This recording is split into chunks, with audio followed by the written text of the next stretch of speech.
Hey there, fellow tech enthusiasts. Welcome back to our channel, where we break down the latest tips and tricks to make your digital life easier. Today, we're diving into something super handy: how to set up Cash App's Tap to Pay feature. If you're tired of fumbling with your phone or wallet for payments, this is a game changer. It's quick, secure, and perfect for everyday transactions like grabbing coffee or splitting bills with friends. Stick around, and in just a couple of minutes, you'll be ready to tap and go.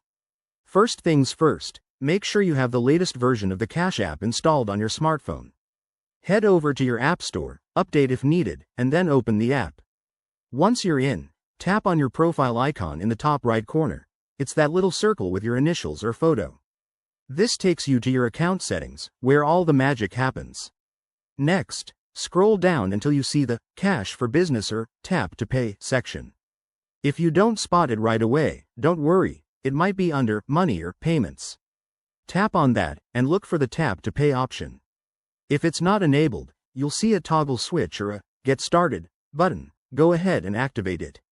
Cash App will then prompt you to link a debit card or bank account. Select the one you want to use. It's secure, so no need to stress. Now, for the fun part, you'll need to verify your identity. This usually involves entering some basic info like your full name, date of birth, and maybe a quick scan of your ID. Once that's done, Cash App will set up Tap to Pay for you. Test it out by going to a store that accepts contactless payments. Just hold your phone near the reader, and bam! You've made a payment. One quick tip: make sure your phone's NFC is turned on in your settings. If you run into any issues, double-check your app permissions or contact Cash App support. There you have it.